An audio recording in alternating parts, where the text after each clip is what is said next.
আল্লাহ বলেন, মান তাবা ওয়া আমানা ওয়া আমিলা আমালান সালিহা فأولئك يبدل الله سيئاتهم حسنات।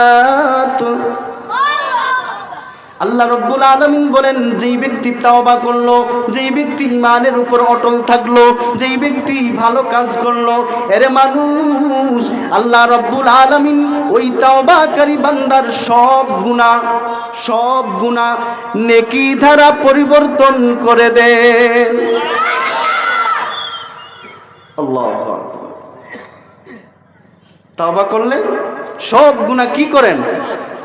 নেক মাফ তো করেন, সেই গুনাহগুলো নেকি দিয়া পরিবর্তন করে দেন।